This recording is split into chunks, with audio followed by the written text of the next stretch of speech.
Hi, I'm Gazelle. Welcome to Zootopia.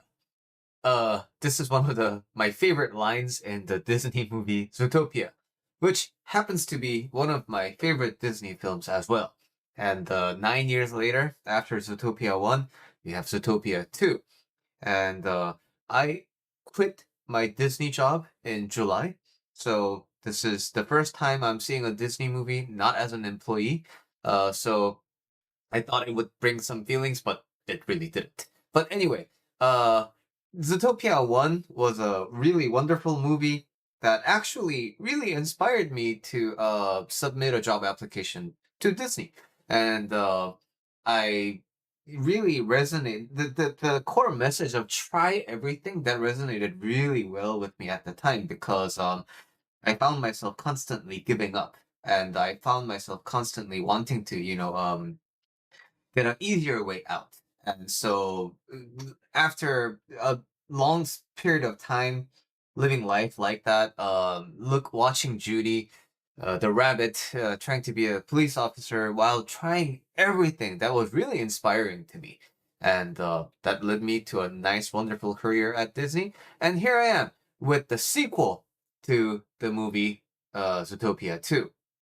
I wish I can confidently say that this video will be free of spoilers, but unfortunately, I don't think I'll be able to guarantee because there's just a lot of things that I really liked about this movie that really doesn't connect to the big spoilers or anything. But if you're the type of person who really enjoys watching a movie from a fresh slate, then I encourage you to watch this video after you have watched the movie. Um, so now that that disclaimer is done, I thought this movie was a very ambitious movie. It tackled, I think, a very complex subject matter, and it also tackled a bunch of subject matters at once. So it had a lot on its plate. And because of that, there are some parts of the movie that feel a little bit rushed. But at the same time, the movie, I think, does a good job at actually talking about all the points that it motivated throughout the storyline. So I really enjoyed watching this movie. And the now regarding the talking points that I have about the movie, I, as always, thought this movie was a very Buddhist movie. But specifically for this movie, this rendition of Zootopia really plays with the idea of extremes, balances, and harmonies. Zootopia, as you can see from this picture, is a very diverse city. It has big animals, it has small animals, it has all kinds of mammals. But at the same time, they're all mammals. So when they are pitted against like a different kind of animal, like a reptile, the difference is immediately noticeable. And it's that Buddhist story that I say a lot in my other videos, right? When you put a red bean and a black bean together, they're different because one's a red bean and one's a black bean. But when you put the two beans next to a celery, they're both beans and there's a celery. But if you put these two next to a steak, these are vegetables and steak is meat. But when you put all of these next to a camera, one is food and one is a device, right? So just like this, the city of Zootopia has a lot of things that are unifying, like the mammal. But at the same time, when you dive into all the mammals, you will see that all the mammals are actually different. So, how do we live well in a society that is filled with unity and differences?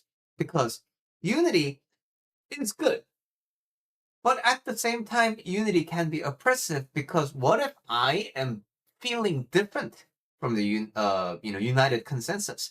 What if I have a different opinion and I want to kind of be different from somebody else? Then unity can be oppressive, right? And now difference is good because it establishes identity and it establishes your individuality.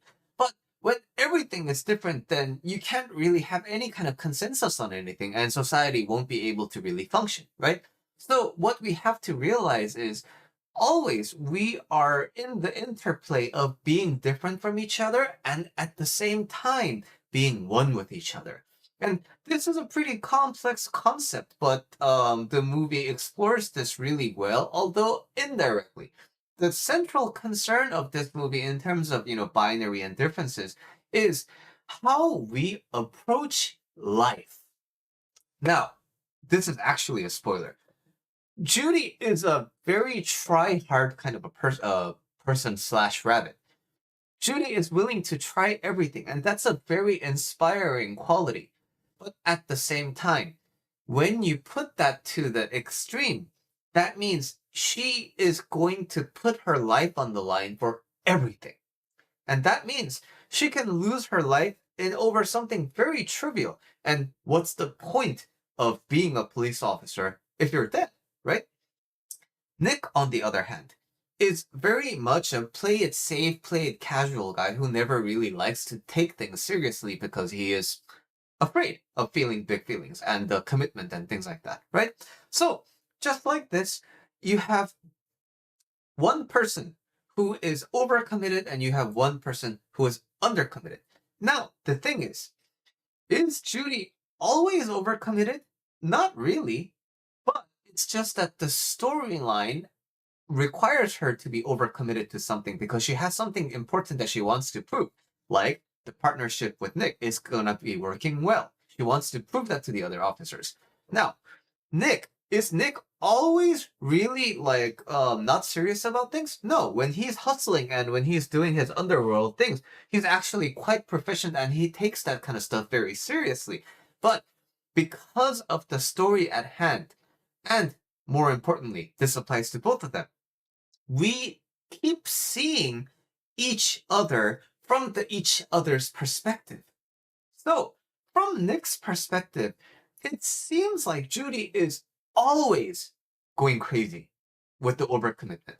And from Judy's perspective, it seems like Nick is always never serious and doesn't ever commit himself to anything. But reality is more nuanced than that, right? But the thing is, when we focus on our differences, it really seems like we are incompatible. Why? Because all we are looking at, we are consumed by looking at our differences. And when this is the case, nobody can work with each other because how can you? They're so different from me. So, in the end, they come to be together, right? Because why? Judy cares about the work. For what greater goal?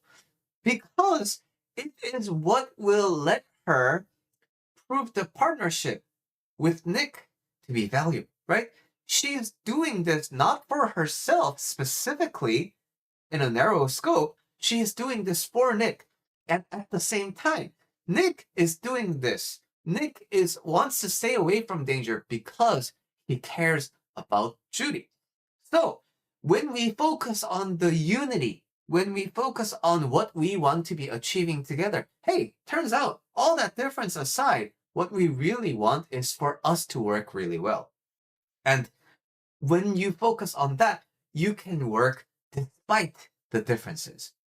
But we have a natural tendency to be consumed by something, right? We have a natural tendency to be consumed by the difference. So therefore, when something is the same, then it feels out of place. And then we feel good about it. Oh my God, we are alike in this way. And then you get consumed by the unity and then you notice one difference and then you get disappointed. This is how we sway from one or the other, and this is the binary. This is what we try to avoid in Buddhism, right? We seek to escape the cycle of always leaning one way or the other, one way or the other, and one way or the other, and one way or the other.